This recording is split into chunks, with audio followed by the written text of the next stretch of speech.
Bekas Menteri Hal Ehwal Agama Mujahid Yusof bimbang terhadap sumpah yang dilafazkan oleh bekas Perdana Menteri Najib Razak yang sedang menghadapi kes di mahkamah.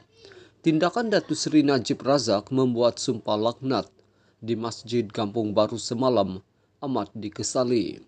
Ia adalah usaha untuk mempermainkan sentimen agama di kalangan penyokongnya sahaja ketika Mahkamah Persekutuan sedang bersidang bagi membicarakan beliau.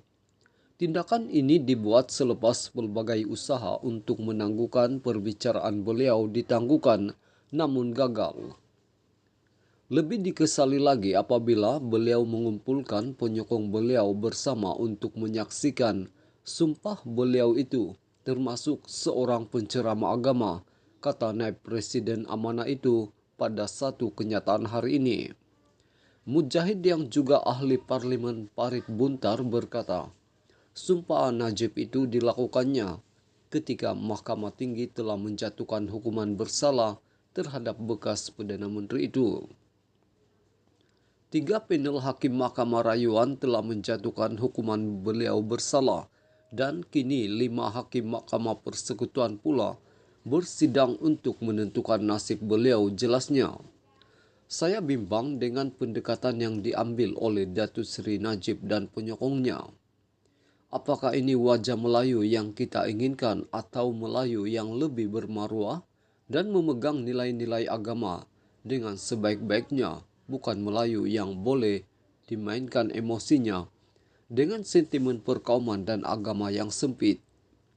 Sehubungan dengan itu, saya menyeru kepada semua rakyat negara ini, buat masa sekarang berilah kepercayaan kepada Mahkamah Persekutuan, pimpinan Ketua Hakim Negara Tengku Maimun Tuan Mat, untuk membuat keputusan dengan adil dan berdasarkan bukti dan saksi dalam perbicaraan, kata Mujahid.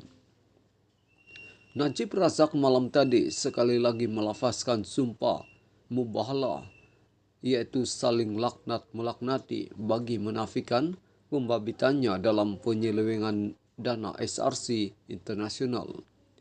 Perkembangan itu hadir menjelang prosiding rayuan akhir kes bekas Perdana Menteri itu di Mahkamah Rayuan pada Selasa ini. Najib berkata lafaz sumpah kali ini bertujuan untuk membersihkan nama keluarganya dan kedua ibu bapanya. Aku tidak pernah pada bila-bila masa mengetahui secara khusus atau sebaliknya bahawa dana RM42 juta datangnya dari syarikat SRC secara langsung atau tidak langsung. Aku tidak pernah mengarahkan mana-mana anggota pengarah atau mana-mana pegawai SRC untuk menyelewengkan apa-apa dana syarikat SRC ke dalam akaun bank aku untuk apa-apa tujuan pun, kata Najib. Bekas Perdana Menteri dan bekas Menteri Keuangan itu juga mendakwa dia tidak terlibat dalam mesyuarat kabinet bagi meluluskan jaminan kerajaan bagi pinjaman kumpulan wang persaraan KWAP sebanyak RM4 bilion kepada syarikat SRC untuk tujuan mendapatkan habuan haram. Sekiranya aku berdusta di atas sumpah ini, ya Allah, maka Allah halallah laknat ke atas diriku, kata Najib dalam sumpahnya itu. Untuk rekod pada 2019, Najib pernah melafazkan sumpah bagi menafikan dakwaan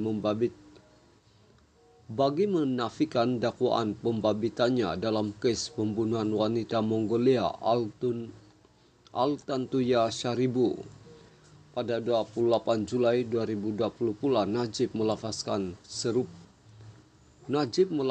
sumpah serupa berhubung kes SRC bagi menyatakan bahawa dia tidak tahu mengenai RM42 juta yang disalurkan ke akaunnya. Dia kemudian sekali lagi melafazkan sumpah laknat pada 8 Disember 2021 secara dalam talian bagi menyatakan tidak bersalah di atas tuduhan salah guna kuasa, pecah amanah dan pengubahan wang haram dana SRC internasional.